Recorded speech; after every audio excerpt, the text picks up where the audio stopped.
Good morning, good afternoon, and good evening to everyone, and welcome to this discussion on regulation and competition enforcement in digital markets. I hope that you enjoyed the keynote speech by Professor Stiglitz, who certainly left us a lot of food for thought. My name is Ania Thiemann, and I am a competition expert and economist here at the OECD Competition Division. Digital platforms and digital ecosystems raise a series of complex issues with no obvious answers. The global digital economy has reached a very large scale. The influence of digital platforms has expanded significantly, not least during the COVID-19 pandemic. Estimates from Oxford Economics puts the value of the digital economy at as much as 11.5 trillion US dollars. That is more than 15% of global GDP. The COVID-19 pandemic has accelerated the process of digital transformation and increased the pressures on governments to respond. A key challenge is how to govern and harness the surge in digital data for the global good. The United Nations Conference on Trade and Development in a recent report highlighted that global internet traffic in 2022 is expected to exceed all of the internet traffic that took place up till 2016. Without neglecting the substantial benefits and efficiencies brought by the digital platforms, their reach beyond the marketplace is undeniable. As online intermediaries, the digital platforms bring together individuals or firms that seek information, entertainment, transactions, and social interactions as buyers, sellers, software producers and users, or as service providers. However, because of their central position, the big technology platforms often act as gateways, or in some cases, gatekeepers for businesses and consumers in order to access digital markets. They frequently play a dual role of being simultaneously operators for the platform, for instance, in the marketplace, but also sellers of their own products and services in competition with rival sellers. Moreover, these firms can bundle a range of digital services into a seamless, data-driven offer that enables them to expand into adjacent markets, creating their own ecosystems. The impact of these ecosystems is compounded by their opacity and complexity and the data advantage they have over both business users and potential competitors. A large number of reports and policy papers in recent years have argued that the key features of digital platform markets present the hallmarks of market failure, and they have called for regulatory action, in addition to ex-post antitrust enforcement.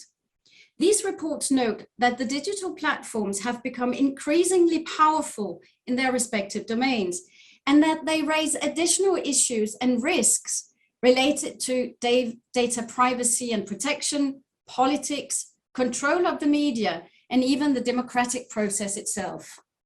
Academics, regulators, and governments have discussed the need for pro-competitive remedies aimed to ensure that the digital economy continues to generate high and long-lasting levels of investment and innovation to support economic development and welfare. At present, it seems that the issue is no longer so much about whether to regulate digital platforms, but rather on the difficulty of reaching consensus on the what, the how, and the who to regulate. Several jurisdictions have already proposed or even enacted regulation. In December 2021, the OECD's Competition Committee held a hearing on ex-ante regulation of digital markets. We also released a background paper which summarizes and analyzes a number of these regulatory initiatives.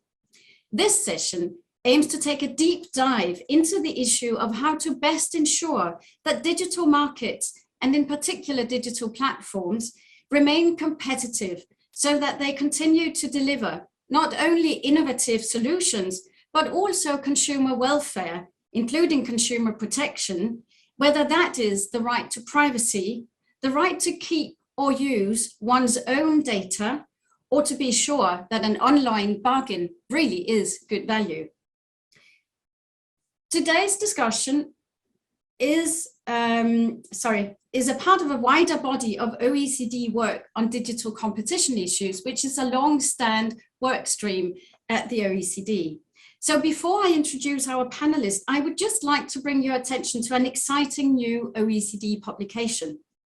As mentioned in the opening speech this morning, we're very pleased to be launching the OECD Handbook of Competition Policy in the Digital Age. The OECD Competition Division has been working on the digital economy and digital markets for over a decade. This handbook compiles the key messages from over 40 roundtables and OECD discussions on digital competition, ranging from algorithms and collusion to disruptive innovation and indeed regulation. This handbook is also going to be a useful resource for navigating the vast amount of resources we have available for competition authorities, for policymakers, researchers, and the broader competition policy community. And a link to this handbook is available on our OECD Competition Open Day webpage. So let's get on with the issue at hand. I will now turn to our very distinguished panel. And it is my honor to introduce to you, first of all, Dina Srinivasan. She's a researcher and a fellow with Yale University. Dina is an academic, but she's also a former digital advertising executive in an ad tech startup. And her experience inspired her to publish a now well-known paper, The Antitrust Case Against Facebook, A Monopolist Journey. And she's now focusing her research on antitrust and tech. We also have Eliana Garces, who is the Economic Policy Director of Meta, formerly known as Facebook. Eliana is an economist and she focuses on antitrust and regulation. Before joining what was then Facebook, she notably worked 13 years in the European Commission as an economist, including in the DG for Internal Market and Industry. She joined Facebook in 2019, where she now directs the Economic Policy Department. We have with us Philip Marston, who's the Deputy Chair of Enforcement Decision-Making Committee in the Bank of England. Philip is also a Professor of Law and Economics at the College of Europe. He sits on a number of advisory boards, including at the UK's Financial Conduct Authority and at the Bank of England. He was part of the Digital Competition Expert Panel that published the report on unlocking digital competition, what's also known as the Thiemann report. And finally, but certainly not least, we have Tommaso Valletti. He's a professor of economics at Imperial College in London. He's also a non-executive director at the UK's Financial Conduct Authority and the UK Payment Systems Regulator. He was chief economist at DG Comp, the European Commission, from 2016 to 2019. He publishes widely and has recently published a paper on attention oligopoly, focusing on increased concentration in digital markets among what he calls attention brokers. So we do have a very wide, broad expertise available for today's discussion, and this is going to be really interesting.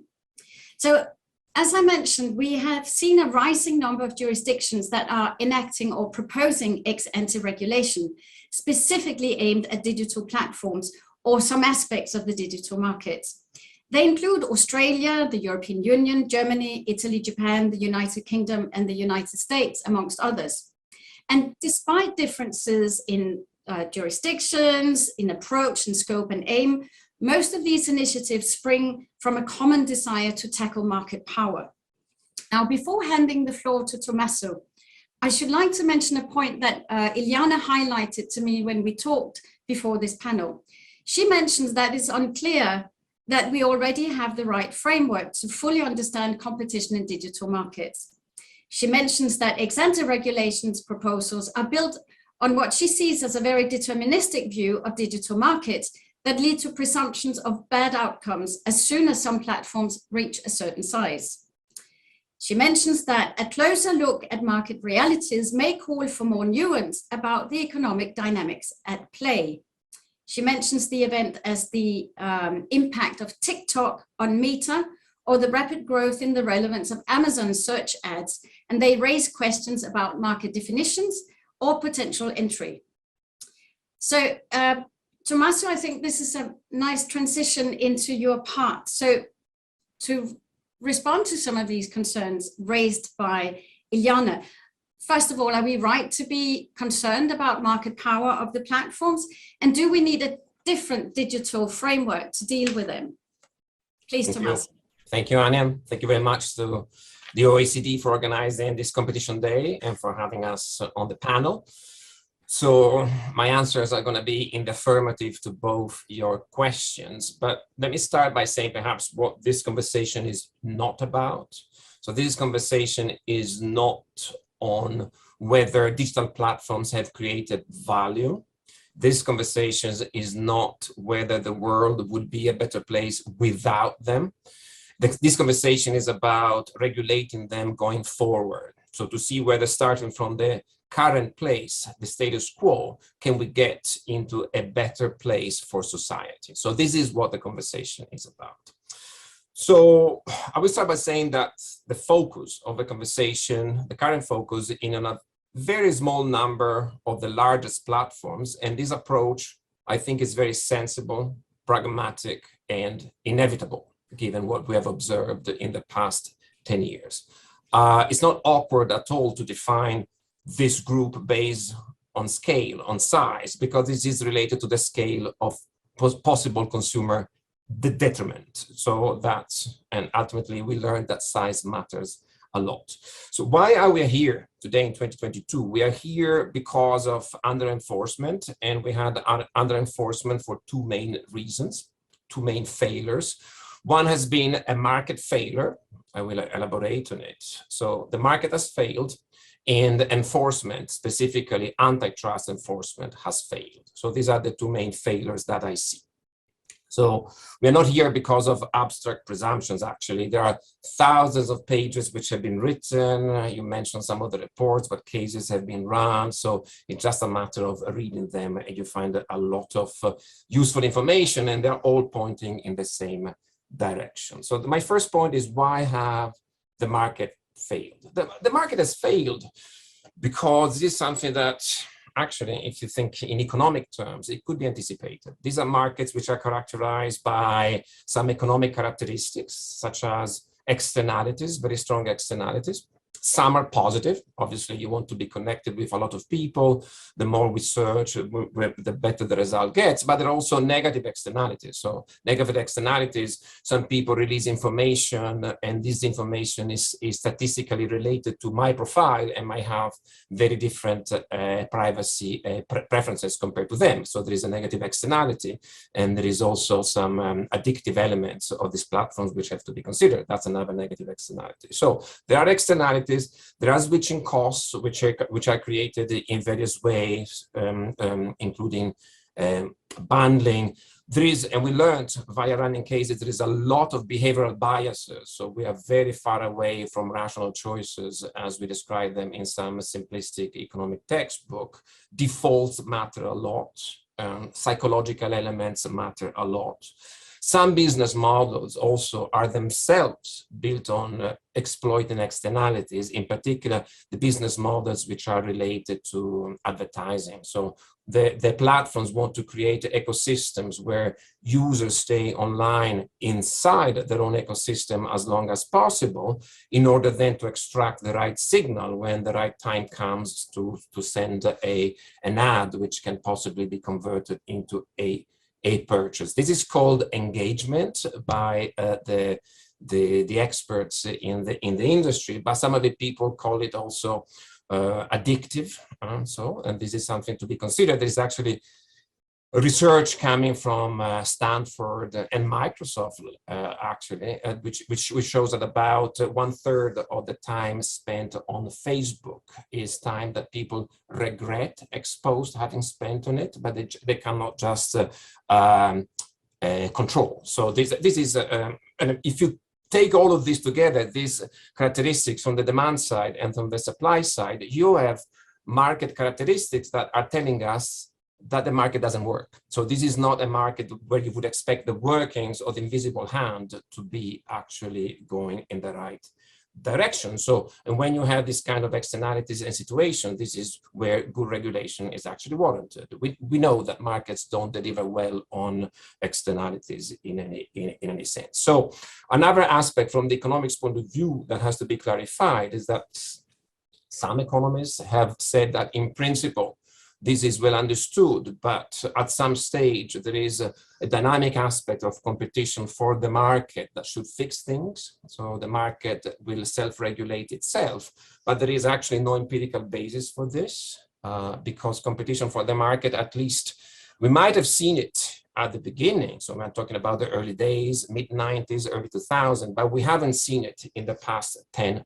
12 years. So a few figures may be interesting. So in Europe, 95% of the searches are done through a single search engine. This is through Google, but not just in the last few months, in the last 12 years. So that's a long enough period to me. Facebook, look at the German case that the German regulator is running against Facebook. Again, you read their own documents, they say that since 2012, Facebook has had 90% of the daily active users in social networks in Germany. Or you take, I don't know, the current case that the FTC is running against Facebook, and they're saying that even Facebook itself was actually boasting since 2011 to its own advertising clients that they had something like 90% of all social media in the US. Maybe they were a bit overshooting, but this is telling us that the data are pointing to large market share dominance for a long period. So it's not just a temporary phenomenon. You can also read the CMA report on digital advertising, which is an extremely well done and crafted document with a lot of information. And they will tell you that digital advertising is at best a duopoly, but if you start delving into display advertising and distinguishing it from search advertising, we may actually be talking about two different monopolies. And there are data coming on Amazon as well, coming from the cases that the Italian authorities are running, the cases the European Commission is running. So we're talking about economics is telling us these are markets subject to market failure, competition is not going to work, and this competition for the market is an hypothesis that we haven't seen in the data for at least a decade. The second point, and then I will stop, intervention hasn't happened for too long, in my opinion, because these companies are extremely smart. Regulators until now could not really put them in a box because they are not infrastructure providers, so they couldn't regulate as we have done with telecoms. They are not content providers, so we cannot regulate them in other ways that we have done. Jeff Bezos famously drew a map of existing laws, and including competition law, and devised routes to escape those existing laws. So now we're finally doing the right thing. It's long overdue, which is the ex-ante regulation we're discussing. The intent is shared worldwide, and there are two core objectives, and then I will stop. The two core objectives are basically linked by the idea of giving competition a chance. So regulators are not intervening in order to regulate. In fact, we're not doing, for instance, price regulation, but we are trying to inject competition, which is long overdue, around two principles. Of course, implementation will be distinct in different markets, but the core principles which are shared, and that's a good thing. They're shared in the US, in Europe, in Japan, in China. Super interesting what China is actually doing and is not known enough in the Western world. And the principle are contestability and fairness. So contestability is trying to make competition possible. And so there is a whole set of proposed regulation around interconnection, data portability, interoperability, so that if you are an entrant, you stand a chance. Otherwise, you cannot even start thinking about it. With one caveat, which is taking into account privacy. This is really new, it's really novel. It's something that didn't exist in other platforms that we have regulated, because this principle, we have adopted them in telecoms, in electricity, in railways, so they're not new per se. And the second principle is fairness. And fairness means that these platforms have the ability, obviously, because they're integrated across the ecosystem of exploiting the market power in ways which is not fair, to competitors which are not present in the entire ecosystem as well. And this is a concept of fairness, which is also well understood, and it has a long practice among regulators, but not among competition authorities. So we try to run cases on self-preferencing. So I was at the commission on the Google shopping case, for instance, but the competition community reacted by mocking what the commission was doing. So it's good that the principle has been upheld now by the ECJ. So it's, but it is something that instead in regulation is fairly clear. You don't want to discriminate in favor of your own downstream division. So you want to ensure that there is a level playing field. So there is, and this applies to the App Store. It applies to a lot of things. So these two concepts of contestability and fairness are finally out there to be implemented in practice. And I think this is a great thing. Thank you. Great, thank you very much for that, Tommaso. That's a great introduction to the topic that we're discussing today, and of course some of the underlying principles of these regulations or regulatory initiatives, which are contestability and fairness. So turning now to Dina, one of the points you have highlighted is, and I think Tommaso clearly mentioned that, is this difficulty of putting the digital markets into a box. You know, it's not infrastructure, it's not content. So is sector regulation appropriate for that, Dina? Thank you, Ania, and thank you, Tommaso, for those wonderful opening comments.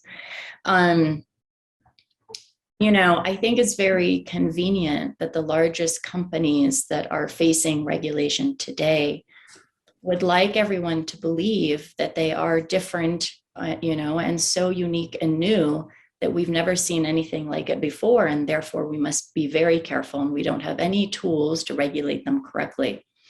I'll take a step back and just give one parallel.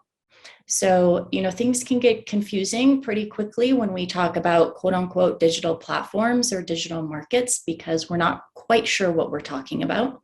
But if we look at, for example, Facebook and Google's financial disclosures, they make almost all of their money from selling online ads. And almost all online ads are bought and sold in auction and centralized electronic trading venues that have been modeled after the financial exchanges. So when I say financial exchanges, we mean like the New York Stock Exchange or the London Stock Exchange. And in fact, to buy and sell in these exchanges, advertisers and the businesses selling their ad space have to go through market intermediaries, which are sometimes termed even brokerages in this space. And so now we're going from talking about quote unquote digital platforms when we're talking about Google and Facebook to actually advertising and to companies that make their money from advertising in a market structure that's very similar to financial markets. Now, in financial markets, we have tools. And not only do we have tools, but countries internationally come together, over 100 countries come together internationally, and they coordinate through the International Organization of Securities Commissions. And we agree on the basic principles that should apply to markets with this type of structure. And I won't go into all of them, but Tommaso even touched on some of them. So for example, one thing that we do is we manage conflicts of interest. We don't want the company that owns the exchange to also own the largest brokerage, because we know that there will be market abuses that will both hurt competition and consumer welfare. And this is a non-controversial principle that over 100 countries agree on in the international stage, and then go back to their respective countries and implement through their own regulatory organizations. A second principle is one of transparency. So the more transparency we have in these electronic trading environments, the better it is for competition and consumer welfare. And I'll wrap up with one last point, which is even in financial markets and in markets with this structure, we have a bilateral approach where we apply certain rules to the largest firms, and we apply different rules to the smaller firms that are entering the market. So even this concept is not new and not controversial, and we have a lot of consensus around it.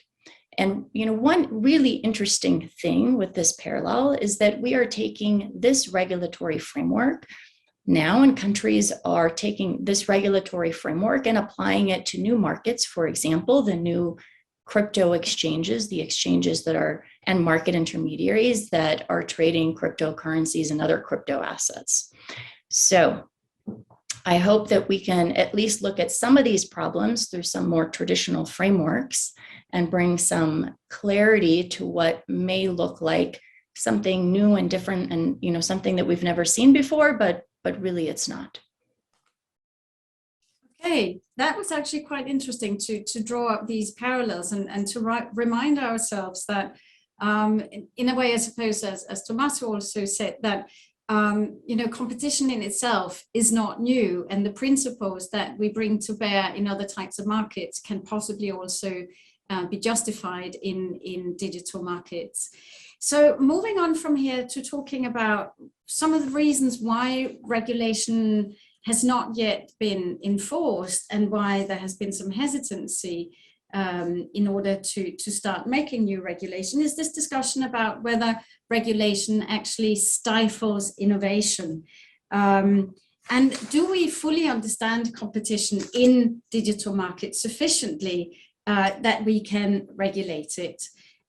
There's also this issue, and I think, Dina, you quite interestingly pointed to that, about this, for instance, the Digital Markets Act, which is tailored to some large companies. It's not a regulation that is supposed to necessarily capture every digital market in the company.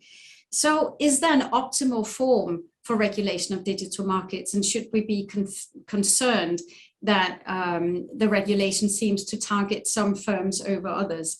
So to start giving us some answers to this question, I'll start by turning to Eliana Garces. Please, the floor is yours. Thank you, Ania. So I think there are some questions about whether we're really at the level of understanding a complexity that matches the space in terms of regulatory approach. I would flag, you mentioned already that the many different proposals, there are many proposals, and they're different in their approaches about how to get to the right solution.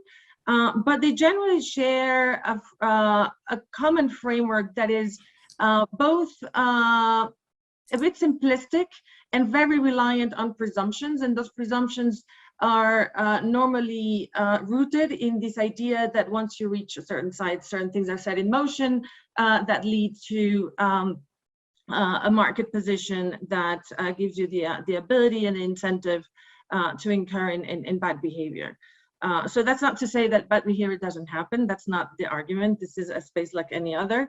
But what we see is this attempt to generalize. So from the learnings of particular cases, of particular investigations, this attempt to take general rules that are going to be then applicable across some companies, normally very large ones after a certain size, and also thinking about interventions that would also be applicable across markets, across businesses, and across large companies. And that's where I think, I'm not sure we're there yet.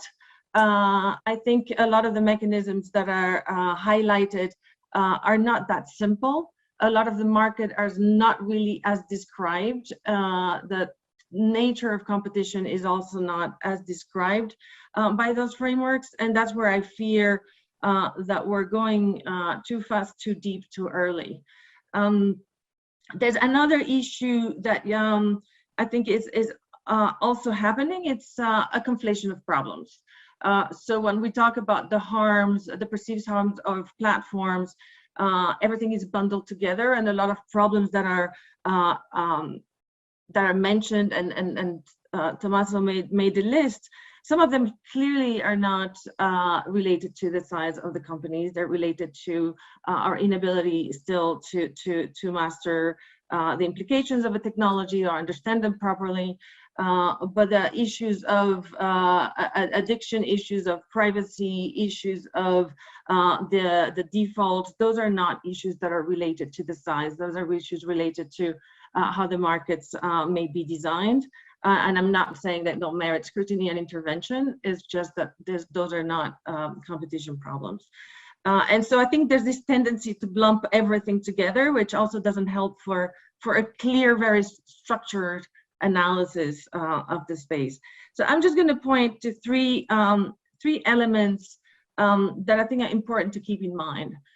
One is that platforms are not utilities. As Tommaso also mentioned, they're not infrastructure. They're not commoditized services. They don't deliver simple, well-bounded services either. Platforms are very complex organizations. They are differentiated. They compete on innovation and different ways of doing things. They have a very complex, very complicated and fast evolving relationships with the participants on the platform. There are a lot of value exchanges happening on participants of the platforms, between businesses, between users, but mostly across businesses. And value flows are going in all directions in ways that are not normally very well described. I like to point out there is we have the management and strategy literature that does spend time analyzing and describing. So we have a whole set of academics that do understand and describe this process of value creation of platforms. And I think that hasn't yet been incorporated into the regulatory thinking to the extent that it probably should. So I think in that sense, we don't yet have the right assessment framework, because what we have now does not incorporate the processes of value creation and how people really interact and the value flows that are actually on the platforms. There's been a big emphasis on harm and a complete, for the moment, lack of attention to actually what do you need to have to create the value that gets created on platforms. And so that and in that sense, I think that will become, and that's a bit my second point, that will become apparent when we start implementing regulations like the DMA. Those trade-offs are going to become very visible. And at this point, we don't have a map about how to deal with those trade-offs. We don't have principles, we don't have, so it's going to be nowadays, just to flag that there is at this point a lot of uncertainty about how this will play out. The DMA provisions at this point are not self-executing. I think everybody knows that. They're not self-executing. They will require a lot of work, and there is no map or framework to deal with the issues that are going to arise. And so, and my third point is that also what the framework that we see evolving downgrades or doesn't give much, doesn't hold much appreciation for inter-platform competition. So it seems like because all platforms are assumed monopolists, all incumbent platforms then are not seen as fully legitimate competitors in this space. And so their entry in new market is not considered as valuable, potentially, as the entry of other competitors. And I think that is a bit of an error, because this is where the most aggressive competition is coming from. Not always, but it's a very dynamic space, a very competitive, very aggressive space, and inter-platform competition is driving a lot of the dynamics that you're seeing on the markets, and a lot of the evolution that we're seeing on the markets. And so dismissing it is, I think, an issue. So I would then finish by saying I think we should keep in mind three important principles in regulatory design. One is avoid mechanistic solutions or regulations. They are likely not to work because they're borrowed from other environments. And I know the temptation is high to say, oh, we recognize this, but if you start looking at the service that are being provided and exactly how, and the packages that are being, they're not commoditized services. And so it's not going to work the way that it is expected, and we need to think a bit harder about this space. Second, allow for dialogue. The implementation will be very complicated, and things will be surfaced that people haven't thought about in the regulatory space. An adversarial setting is not the right, or the optimal framework to discuss those issues. And so if we can foresee dialogue from the beginning, I think that would help everybody. And then the third point is foresee learning. This is nobody knows what things would look like at the other end, but it won't look like people expect in ways that we still don't understand. And so it will make sense to have a framework that allows regulations and companies and everybody to adjust and learn as we go. Finally, I would say, I could conclude by saying, let's stay close to very well-defined principles, very well-defined concepts, close attachment to facts and how things are really happening on the market. We sometimes don't recognize the descriptions of markets from what we actually see. So let's keep and develop a fact-based approach. And for the moment, we know what that exists the most is competition policy, and maybe there are other areas that have very useful, well-tested concepts. Let's try and stay close to those and not go into a very blurry context, which will be very difficult. Okay, thank you very much for that, Eliana. I thought you raised some interesting points, and I'd like to turn to Philip to address some of those. For instance, Eliana, you mentioned that we don't have an assessment framework and that the focus is on harm. Now, Philip, I had asked the question of whether you think that the absence of regulation until now was that the competition community feared that regulation would stifle innovation, and that perhaps this focus on harm that Eliana mentions would kind of be overpowering. What do you have to say to that, Philip? Well, thank you so much. And I want to say, isn't this fantastic? Isn't technology wonderful? Aren't we able to meet this way around the globe? But wouldn't we rather be in Paris? Really? I mean, really, wouldn't we rather be there? The OECD, a fantastic forum for exchange. And I can think of one or two other distractions we might do in Paris as well. But to answer your question, not all regulation is a dead hand. Some of it is a necessary guardrail or shepherding, whether through passive assurance or active nudging, to allow and even to facilitate commerce and the invisible hand in democratically welcome ways. But more than that, some regulation can actually unlock innovation and competition.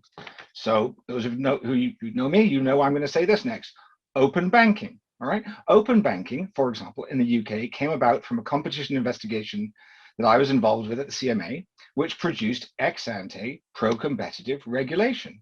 Our CMA order stimulated a lazy oligopoly to innovate through the threat of fintech entry, enabled by regulated, mandated interoperability and data portability. So regulation creates interoperability and portability, which creates competition, which leads to innovation. All right, so we provided the openness to allow competition on the merits to thrive, to wake up the incumbents, to create new products and better serve consumers, but also importantly, to give consumers a say, to better allow them to engage with and discipline these giant financial platforms. Result? Well, the banks went from acquiring customers and essentially exploiting them while offering a patina of service to actively having to compete for customers who could switch readily amongst disintermediated services. Now, we wanted innovation at the level of a competitive market, not at the level of an oligopoly or a duopoly. We wanted financial platforms to work even harder for their customers. So I hear similar calls regarding tech regulation. Yes, the tech platforms are incredibly innovative. As platforms envelop more and more aspects of our lives, as they become more and more close and even a more intimate part of our lives, I mean, we marvel at this innovation, even as we are ravished by it. I mean, 40% of our lives is spent on screens. There is so much ease of use. Sometimes a screen is the last thing we see at night and the first thing we see in the morning. And again, I can think of much more interesting things to do. But anyway, should we just remain passive and supine and click whatever is offered to us? Or are you really all as satisfied as you could be? Don't you sometimes ache for some choice? And as we get more and more dependent on technology, shouldn't we want more assurance? After all, as children, we were dependent on our parents, but we can usually rely on our parents to act in our best interests. We are all dependent on our tech, but who is looking out for our interests? That's where regulation comes in. Remember, if you're getting anything for free, you're the product. If you are not setting the default, then your best interests are unlikely being served. So shouldn't we have some choice of how our online worlds are curated. As human beings, let alone addicted users, shouldn't we maintain some degree of agency and care about whether and how we exercise some choice ourselves?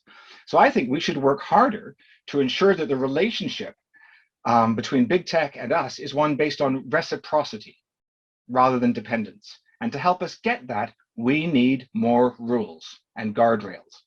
Now, as our Furman report showed, yes, there is innovation and convenience. We all know this, but many big tech markets suffer from structural problems which inhibit optimal choice and entry, and which also facilitate exploitation and exclusion by giant platforms. The decisions of one or two giants shouldn't set the default for all of our activities. We would benefit from more choice and more ability to interoperate and work with others, but we don't get that chance. So in terms of working with others, I should also note that our open banking remedy benefited from regulatory cooperation between the CMA and the Financial Conduct Authority and a new implementing entity. So such would very likely be needed in the much more complicated area of tech. And you see that in the UK with the Digital Markets Unit, we also created a digital regulation cooperation forum to aim just for that. Is there an optimal form of regulation? Well, here my views echo those of Churchill and his thoughts about democracy. Optimal regulation in a Churchillian sense may not exist, right? There are some that are better than others though, I think. Bespoke, platform by platform, business model by business model regulation, informed by dialogue amongst platforms, users, experts, and regulators, that form of regulation may well be better than other forms to date. I don't recommend general rules or general instruments that are too blunt or that code for violations on the first day and thus long court proceedings. A specific platform-based model can be more relevant. It can code for compliance ex ante, which is what we want, and it can then help us open up new forms and models of cooperation and competition. So what I think will develop most helpfully is a combination of supervision and enforcement, as we see, as Dina mentioned, with regulation of financial platforms. Competition law experts seem to lose their minds when they are asked to contemplate bans on self-preferencing, for example, or assessment of the impact of algorithms. But what we've seen in financial services is that these rules and systems, as Dina mentioned, are already there. And you could well imagine sort of the economic principles that Tommaso was talking about with respect to contestability and fairness, mirroring what Dina was talking about in terms of transparency and management of conflicts of interest. So yes, FinReg, FinServ, it's different from tech. I get it, okay? It rests on a huge body of detailed regulation of an entire industry. But I don't agree with people who say we should ignore that. The similarities ring true. In digital and in finance, these two are increasingly interlinked, remember. Clearly, all platforms and all businesses can benefit from clear rules and close supervision. So financial services regulations impose and enforce fair dealing obligations. They ban self or insider trading. They require all traders to be provided with access to data in real time. And there is real-time monitoring of platform activity. So I'll close by just saying, instead of dismissing financial regulation, we could be learning from some of their core concepts to see what works well in some of these digital platform markets. And I think the OECD can offer a great contribution here in sharing experiences in financial regulation and competition law and policy. Thank you. Thank you very much, Philip, and thank you also for calling on the OECD to provide insights. That is, of course, one of the strengths of the OECD, to bring together these different communities across our various departments. I know, Dina, so this is a nice sort of sideways move towards you, because you and Philip have both highlighted the advantages of regulation in the financial sector and how there may be some useful parallels to the big tech. So I know you wanted to come back with a few points, Dina, so please. Thanks, Ania. Philip, that was so well said. A few points, on the fintech one, I'd like us to all just imagine what our world would look like if we logged into an app, into the App Store today, and we went to any of the financial sort of applications that connect by API to our banks.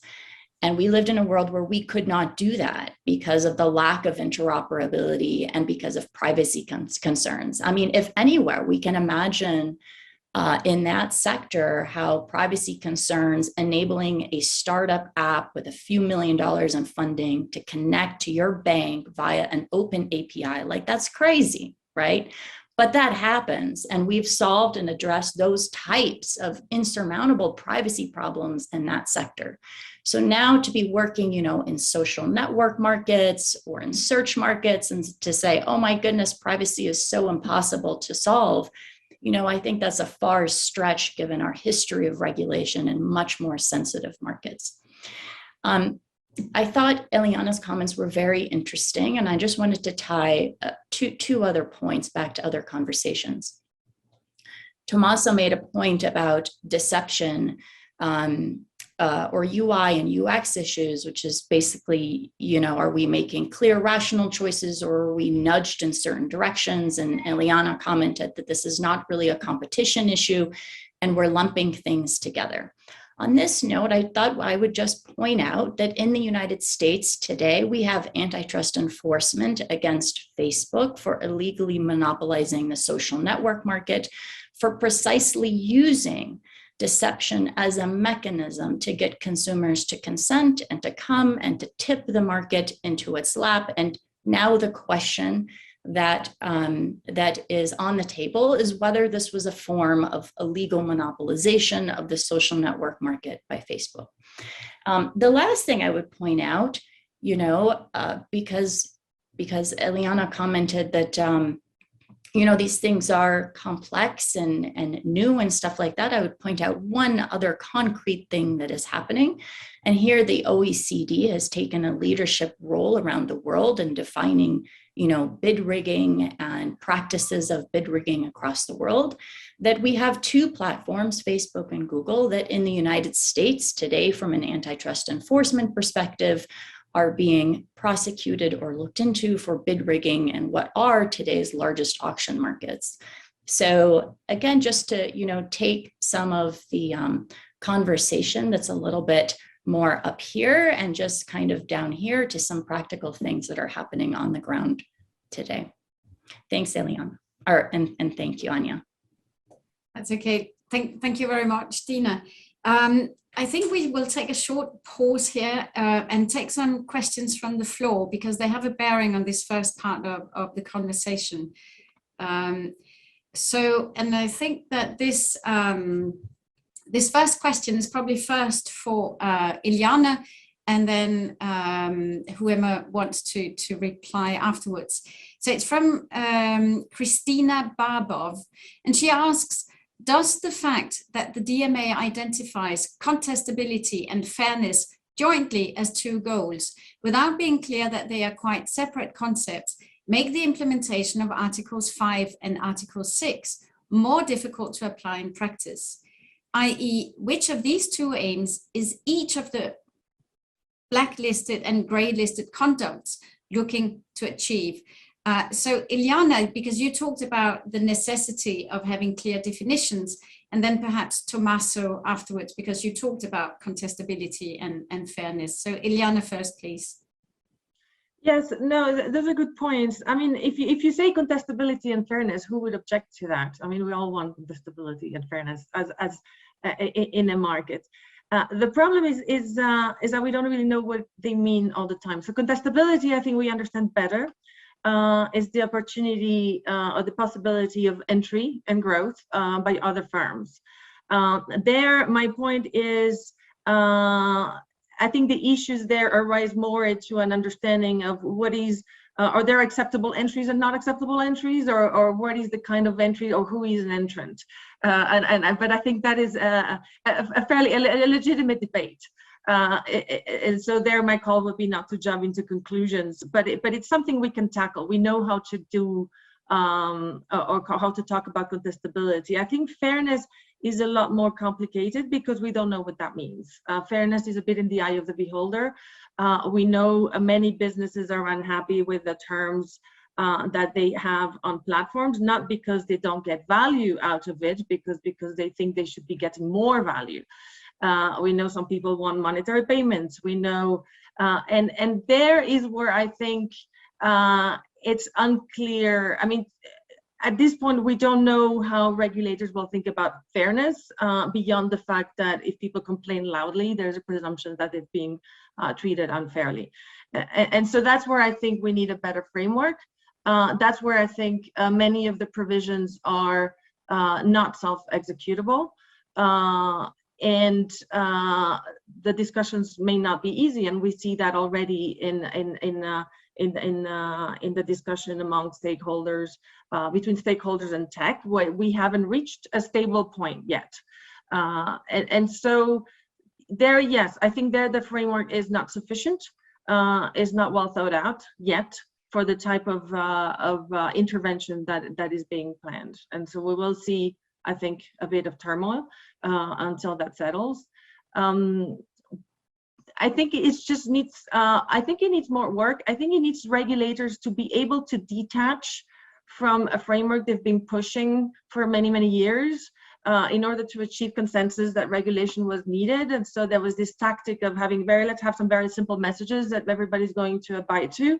I think the time is now to let go a little bit of that and go into the complexities of markets, to understand, you know, the bigger competitor of Amazon is not another marketplace, it's going to be Shopify, an entirely different business model. Those are market realities that you don't you feel regulators don't recognize. And so I think that's the exercise that needs to be done now, and it's going to have to be very, very fast. And so that's where I think, I'm not sure, let's try and build the better environment possible so that discussion can happen. Okay, thank you, Eliana, for these insights. Tommaso, please. Sure. Very briefly, again, we've been doing this for a long time, so we have different views. Issues of fairness have been dealt by regulators for long. It's called non-discrimination in other industries. We've done it in electricity, in telecoms. We've approached it obviously in different ways according to the characteristics of those industries.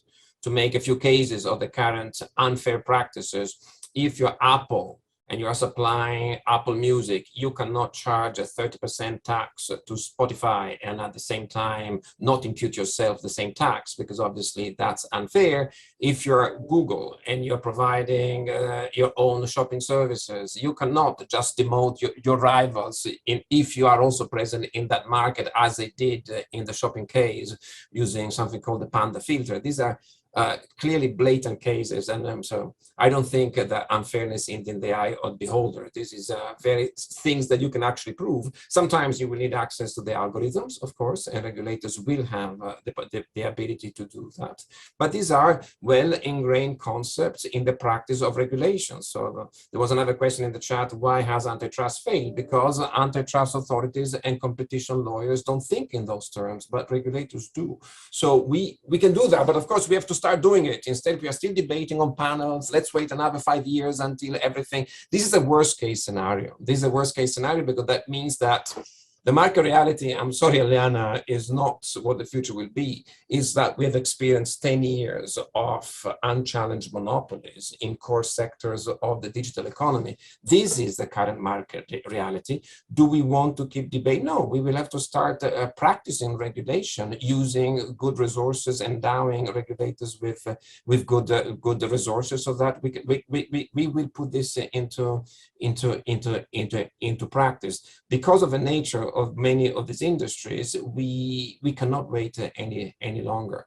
The fact that they may compete against each other, and subject to the caveat that Dina said, actually the evidence we have that may have colluded between each other in order not to compete.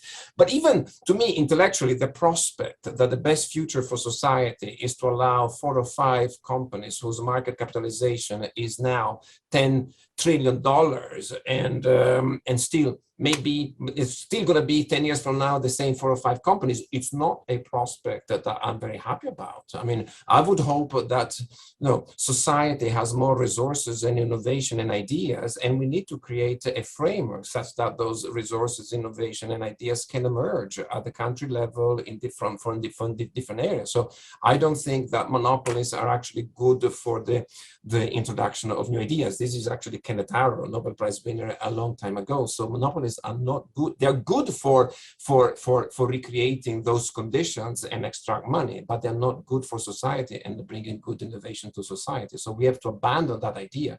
We haven't seen entry for 10 to 12 years, and we have really to unlock it, as Philip said, and there are ways of doing it. Is it going to be easy? No, but should we start doing it now? Oh, absolutely, today, because I can predict that 10 years from now, or maybe 50 years from now, Google will not exist, or Facebook will not exist, but that should not be the rule of policy intervention. There is actual and real consumer harm today, and we have to act now.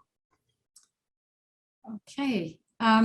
Actually, moving on from there was a third question that I wanted to address, because it's also in the next point in the discussion today, which is the issue that these digital platforms are international businesses. They, as the question puts it, they're borderless.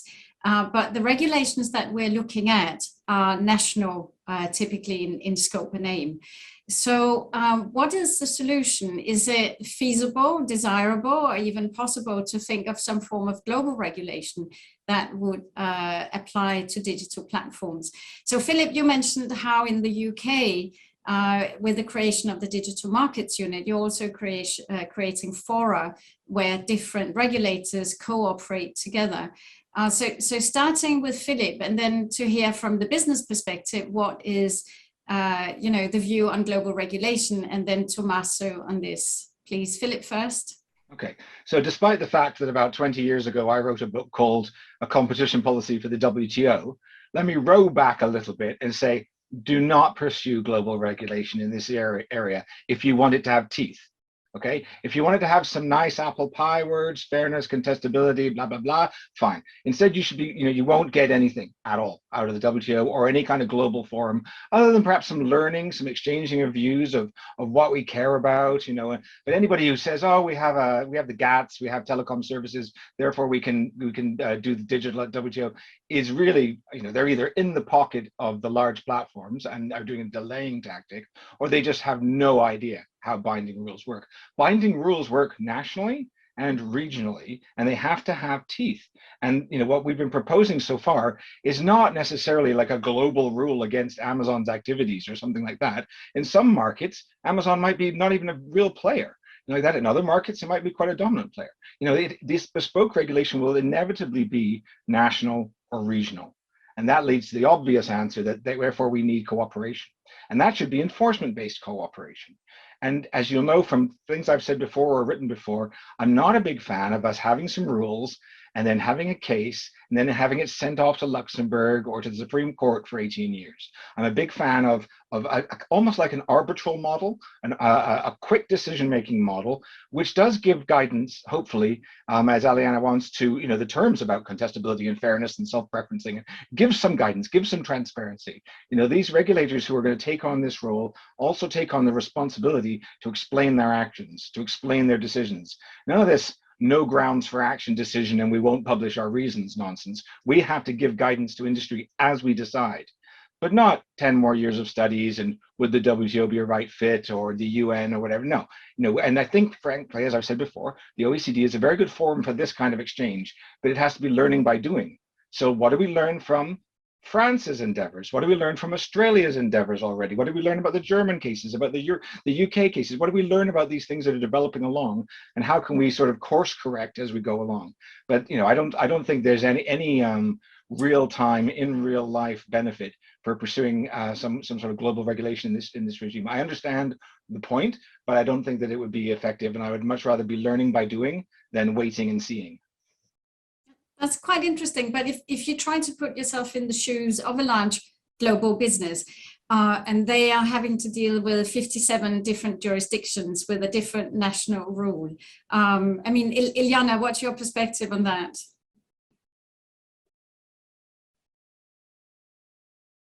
I think you're muted. Yeah. Thank you.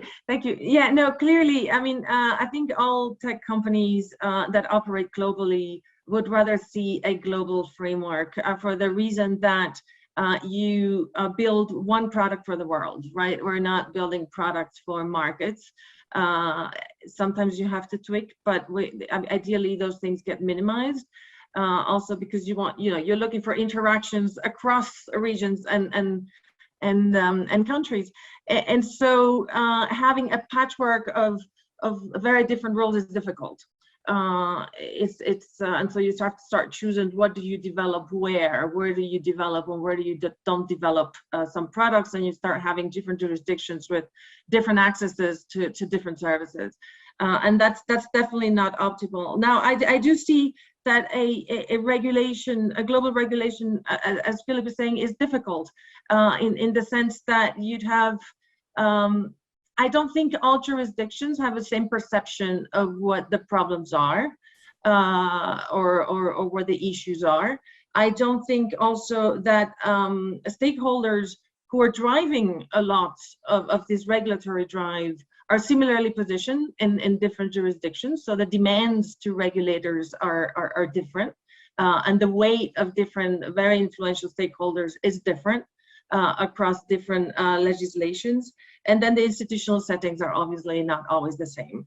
And just as examples, for example, that we see, Europe, in the conversation with European regulators, so advertisement has almost like a bad name, right? It's almost like you hear like Dr. Regulation, and it's almost, targeted advertisement is a bad thing. And yet, we see it is the lifeline of many small businesses. That is an argument that is somewhat not that important. It's not given a lot of importance in Europe. In some economies where micro enterprises are very important and the economy is a lot more atomized, it is an issue. You cannot impair we cannot impair that sector of the economy that easily, and we see it already with Apple's ATT. The new policy they have on the phone has decimated or is decimating a lot of businesses built on the online advertisement. In some jurisdictions that is not considered a big issue. In some others it will be a problem. And so the different economic activities have different ways. The criticism we hear in Europe about zero pricing and how you're the product and all this rhetoric, in some places where affordability is very, very important and inclusiveness is very, very important and will certainly be given a different weight. So we see policy goals or policy considerations, I think, are not likely to match. So I think what we can hope for is coherence. At least we may not have a full, ideally we would have one, some rules that would be clearly understood as being the right ones for the digital sector. I think if we at least have coherence and something that will not impair the development of products that can be deployed globally, that's what we would be looking for. Okay, I noticed that Dina wanted to respond to that, so I'll immediately hand the floor to Dina, and then we'll move on after that. And Tommaso, will come to you later. Thanks, Ania. So just two comments. One is on the sovereignty issue. So firms and companies around the world are very used to expanding from one country to another. And these are sovereign countries, sovereign states, and everyone has their own rules and their own regulations, and you have to comply to do business in those countries. So this is not a new concept. The concept of no, let's not do anything until we have global consensus and a global regime. I mean, we know even from wars that just doesn't happen, even when the stakes are the absolute highest. The second thing is on the topic of targeted advertising. I've heard this a lot. Oh, targeted advertising, we shouldn't do anything about it. We shouldn't pull the rug from under it because it supports these businesses over here. What we have to remember is that there's a bigger picture here. And the bigger picture is that free market economics is dependent on the consent of the people. And if you take something from the people, whether that's their privacy or their data, by force, by market power, because you're a monopolist, that is not free market economics. And we've seen a similar thing happen in other markets. So for example, in the United States, we used to have a telemarketing sector that would call people incessantly all day long. And the economists of the day at that time, the people were complaining, oh my goodness, it's interrupting me at dinner. It's interfering with my family life. I want these telemarketers to stop calling. And the economists on the other side said exactly the same argument. They said, no, if we stop calling people at home, I mean, just think of all the people that all the telemarketers, that entire industry, all the people that have jobs in that industry, all the products that we're selling on behalf of businesses through that channel. And what ended up happening is at a national level, we passed a do not call list, which allowed consumers at large to opt in to block the telemarketing calls. And overnight, all of the people voted by going to this website and inputting their phone number and opting to block calls. And the entire sector of the economy collapsed and became extinct because it was not founded on the consent of the people. And so from a free market perspective, that is the primary and first building block of any market period. Thank you, Dina. That is actually quite a nice transition to the last point that I wanted to bring, which is about what the regulations are trying to achieve. So the real question, when you look at what's in the proposals, for instance, the DMA, which of course is very focused on Europe, but also some of the proposals we've seen in the UK or in the US, the suggested rules, they seem to aim to favor competition in the market. And I know you spoke about that, Dina, earlier on. And also, Tommaso, you know, you have data interoperability, data portability, sharing data, enhancing the ability to multi-home for consumers and users, and so on. So the question I'd really like to discuss here towards the end is also about the possibility of success of these regulations, because can we actually have competition in the market when we're talking about a digital platform or a digital ecosystem? Or is it more a case of trying to enhance competition for the market? And if we only have competition for the market, would that then be sufficiently dynamic to drive the innovation that we expect to see in a highly competitive market? So these are quite complex issues, and there may not be an answer, but I'd really like to hear the panel's views on those. So starting with Tommaso, please. Sure. Perhaps also let me just react very quickly to a couple of points on, because sometimes we are conflating things. So nobody wants to ban targeted advertising. It's just we want to put limits on some uncontrolled way of collecting our data in ways which are not understood. So we can do contextual advertising that we've done for many years, and this is still going to happen. So instead, some business practices which are due to the market power that firms have, but this is something that we can instead regulate. So that's not. And also when it comes to those small businesses, etc. Well, one of the provisions of the DMA, for instance, when it comes to advertising, and maybe we should also move on, is precisely to give those small businesses information about how much it costs to them, which is something, is such an opaque market that companies don't have. So those companies, if they're happy, they will stay, but now they don't have enough information even to make judgments. Now, to your question, I am of the opinion that we really want actual competition. We need competitors in market, because otherwise this idea of the dynamic aspect is a concept that we've been awaiting for far too long.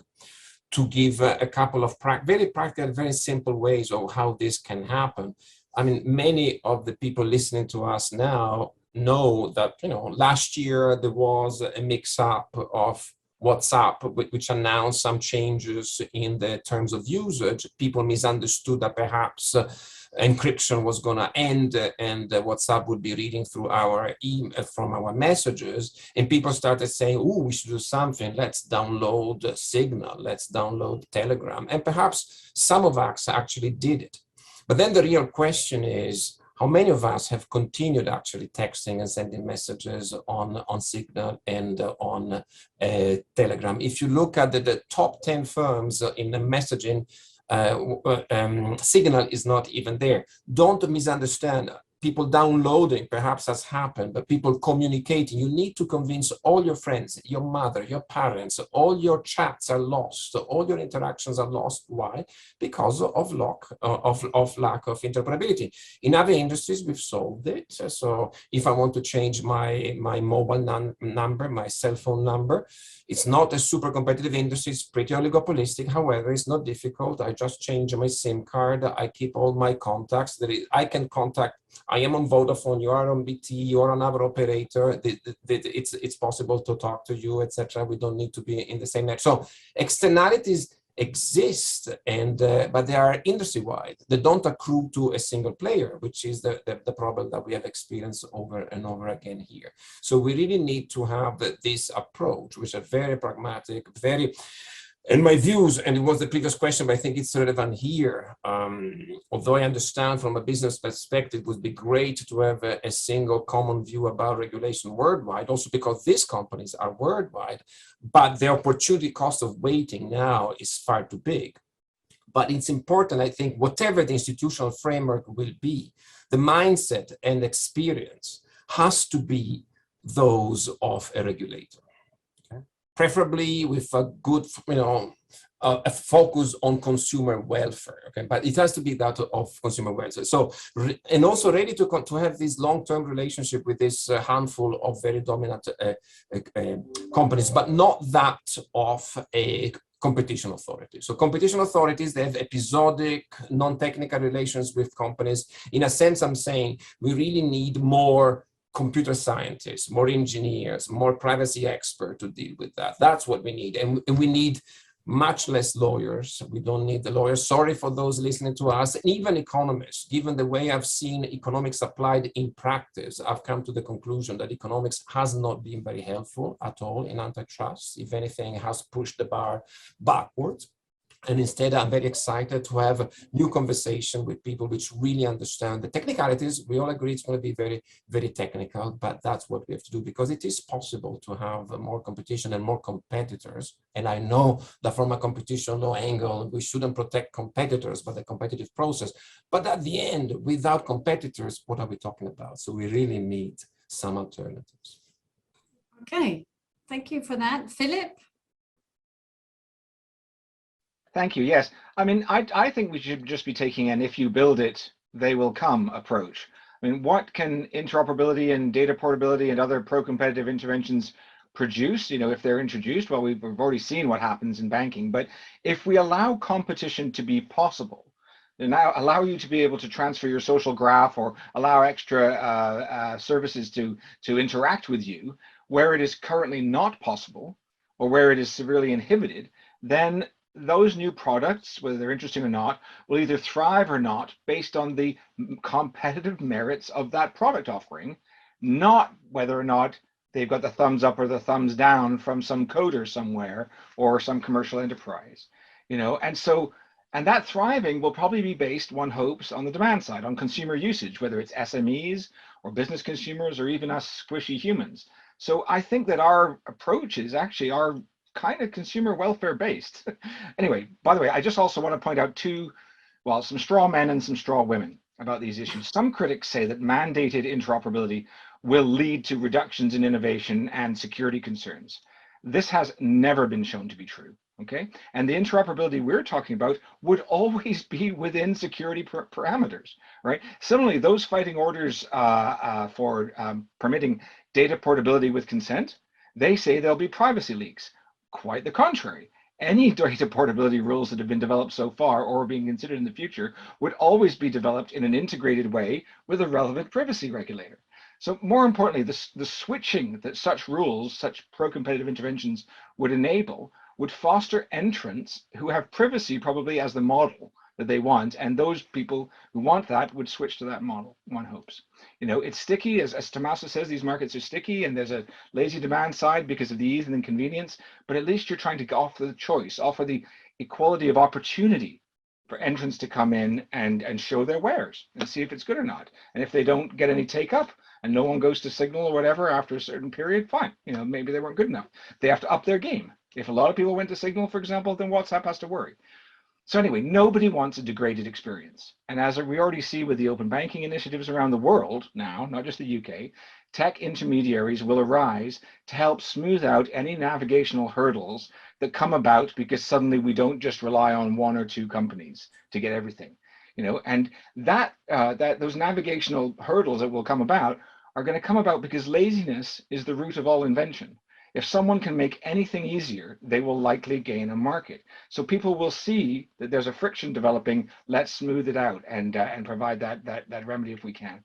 But regulators, as I mentioned earlier, need to know that their work will not be easy. Okay, and as Tommaso says, that's why we need to start now. We need to learn by doing. Regulators need to be agile too. So, you know, let's deprioritize the studies and get focusing on the cases and the development of the interventions. So ensuring that pro-competitive interventions are tailored to the business model at issue, that I think is crucial to ensure that innovation actually is released and not hampered. Tailoring such interventions also ensures that we code for compliance on day one of a new digital regime, and that we can engage and amend our interventions to ensure their effectiveness as markets evolve. Broad general rules, on the other hand, I think risk becoming the subject of arguments over compliance reports, or worse, they could create a regime that codes for infringement on day one with the resulting litigation, which effectively just shunts all the policy work to the courts with resulting delay and kind of binary decisions, right? As opposed to something quite nuanced and helpful. So litigation, I don't think, is the way to reform these markets. What we need is regulatory dialogue to identify problems, to suggest practical changes, to A/B test remedies to ensure the right fit, to release them and have, you know, active sunset clauses if need be. Can we do it? Yes, we can. Let's get going. That was interesting, but is it true, does Eliana have a point, that when we have competition, if the competition is coming from another large platform, are regulators less excited about that than if it's a new startup? Well, it depends on the competitive effect. I mean, I'll let the economists jump in here, but the situation could be either this, you know, theory that I don't agree with of, you know, oligopoly and everybody fighting for position all the time. You know, I don't believe that's true. I see peripheral competition. I see peripheral competition sort of in the frothy areas around certain platforms. But I see that the best innovations that have come forward so far that are actually, I feel, sort of more consumer facing and more democratically welcome are actually coming up from the newer companies. Right, and they're saying, actually, we see a consumer need. And it might just be a niche need of privacy, for example, but that shouldn't be a niche need. That's a basic human right. So the thing is, I think that it's true, yes, that even monopolists can be efficient. I'm not going to get into the arguments about that. Or a duopolist can be active, okay? And they can fight each other. Yes, it can. But what I'm noticing in the cases I've been working on, at least, is that that's just frothy, not really competition on the periphery. It's just about marketing or whatever. And the real competition, the real innovation, comes from these little startups.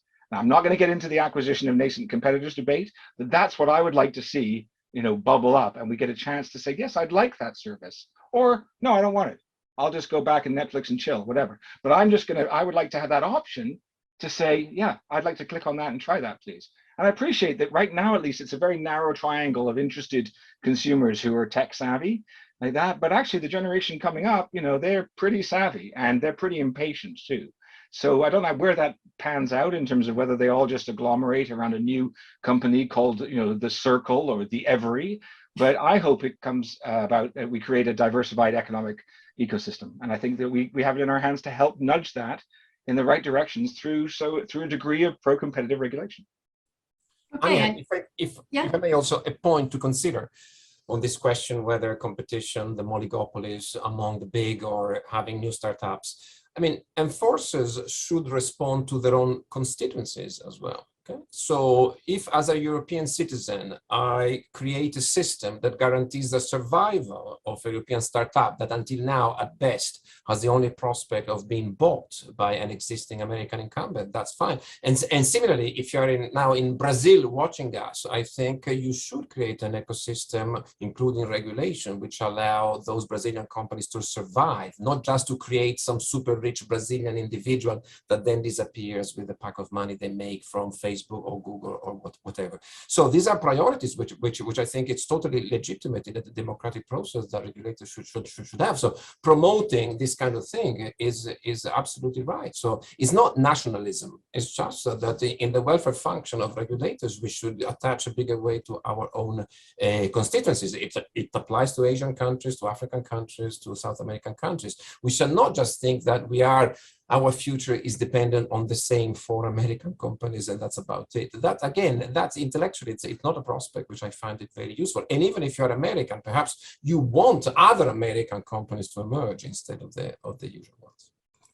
And I feel we need to give the floor now to Eliana to address this issue of interoperability and competition in the market.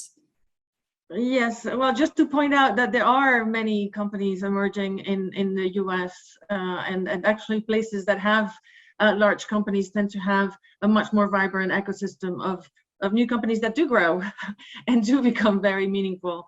But I would like to also reset a little bit or recenter the debate because we have here we talk about monopolies and there is competition happening. I mean, I'm happy to take this panel to Wall Street to explain that we don't have competition. There is competition happening in this space, and users are voting with their time and their the eyes, or whichever you want to say, and there is choice. So let's put a little bit of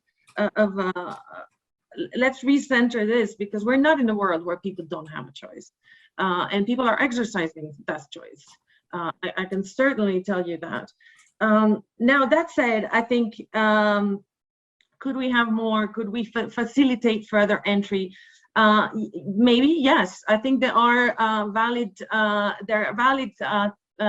measures that can be taken to help some entrants in more jurisdictions, maybe in more than others. Maybe in some jurisdictions they need more help than in others. But I think there's some things to keep in mind. I think if we do want to maintain innovation in this space, I think the key point is to maintain optionality. These business models are fast evolving. People are experimenting. Businesses, even small ones or medium ones, are changing the partnerships they have and how they deliver their services, or what bundles they deliver, because not only ecosystems are not at for large companies, you have smaller companies or what I would say middle-sized techs that also offer ecosystems. And so I think one way not to do this is to engineer markets so that they're siloed, so that you define narrow markets that you then insist would have to have competitors dedicated to that particular market, and you protect that by design. I think that is not the way to have innovative markets. So I think that there should be a little bit more acceptance among European regulators of this notion of integration and ecosystem, because that's where the technology goes. Now, those should be evolving ecosystems. Those should be ecosystems that deliver value to people. But this idea of siloing the digital space, I think, is a dead end, and hopefully we don't go down that path too far. The other thing to keep in mind, and this is a very differentiated space, so you're never going to have competitors looking the same. It's just not going to happen. It's very difficult. And so that in the measures that are taken, the ability to, so not only the optionality, technical or technological optionality, but the ability to differentiate should be maintained. Now, I think measures that are, I think, productive is, yes, preventing lock-in measures, preventing or further facilitating or protecting the ability to multi-home. Yes, of course, I think people would not object to that. Even data portability, I think, are good measures. I think even incentive compatible data access, I mean, those are things that can be done and can further facilitate or help people. Now, I don't think they're the silver bullet. I don't think lack of data is the reason Europe doesn't have a vibrant ecosystem. But if that can help, that can certainly be that can be implemented. Interoperability, I think, can be explored. I think it's being enormously simplified in the debate. and for example, when we talk about the example that we talk about WhatsApp and Signal, the example that Tommaso gave, interoperability, you have to think about what layer would we interoperate. We're talking about messaging apps that are no longer the messaging apps of the telco times. Messaging is becoming a very rich service, almost becoming a platform on its own, and that you won't be able to interoperate fully. And so what is the standard layer that you choose to commoditize, and what is the innovation that you're going to allow to happen on top, and how do you define this? That is not an easy question. I want to point out, because the open banking and the interoperability in finance has been mentioned many times, that setting was successful, but it concerned very limited data in a very controlled and in a permissioned environment. So it's not that the data was there for everybody to plug in and access, right? So it was very, very well defined, very targeted, and not very widely specified access. And so, is that what we want? Is that what we're talking about? That can certainly be done, but just to put it in perspective, this is a very very specific and very controlled type of access and a permission. Okay, thank you, Eliana. We are very close to the end, and I also want to give the floor to Dina, who also needs to respond to this. And we need to say goodbye to Tommaso. We're very happy that you could join us, Tommaso. It was great to have you. Thank you for all your very insightful comments, and have a good day. So Dina, you had a very interesting point when we spoke earlier, which was that in fact, Facebook used to be more interoperable than it is now. So on this question on competition in the market, perhaps you have a few points to share with us, Dina. Sure, I've really enjoyed hearing everyone's comments. So yeah, Facebook used to be more interoperable in a number of different ways, whether that's exporting content to rival platforms, cross-messaging, having a message that you compose on your Facebook wall, cross-post to another platform, exporting your friends list to other platforms. I think maybe a really simplistic but good way to think about it is when you're a user and you get a new iPhone and you fire up WhatsApp, does WhatsApp want access to all of your 372 contacts instantaneously for its service? Yes. Does it get it? Yes, that is interoperability between the phone manufacturer and Facebook to Facebook's benefit. Now, when we look at the other side of the coin, okay, I want to switch now from WhatsApp to another service like Signal or something else. Let me port, my stuff over to the next platform. Now, all of a sudden it becomes difficult and a very difficult question. But, I think that they're two sides of the same coin. On the one hand, Facebook is, benefiting from interoperability. And on the other side of the coin, all of a sudden it becomes very difficult to discuss interoperability. And these closed features do create lock-in for consumers. But, hey, if we've ended this discussion with consensus that consumers should not be locked in and should be able to multi-home, and we should enable rapid switching between services, then I think we've come a long way. And it would be great to see the largest firms, the largest digital firms, I don't want to use the word digital platform, but we can use the word digital platform, enable that. And I think that's a big win. Thank you so much. We have unfortunately already come to the end of this hour and a half, which has gone past really, really fast. So we heard that regulations should deliver contestability and fairness. We heard that truly global regulation may not be optimal, but that coordination among regulators also internationally is needed. We heard that it's both possible and desirable to stimulate competition in the market, and that open banking, for instance, has showed that the concerns about interoperability leading to privacy breaches does not happen. We also seem to have arrived at a consensus that consumer welfare is key, and that, for instance, multi-homing should be the norm. I'm trying to summarize everything very, very quickly. All that remains for me now is to thank my panel, Dina, Eliana, Philip, Tommaso, who had to leave. I hope that this debate can continue on and offline, and I apologize to all those who sent us questions that we didn't have the time to address them all, but we remain here, and all I can wish for you now is to have a very good afternoon or day, no matter where you are, and to continue with our next sessions for this competition open day. Thank you very much, everyone. Thank you. Bye-bye. And soon in Paris. And soon in Paris, hopefully. Bye. Thank you.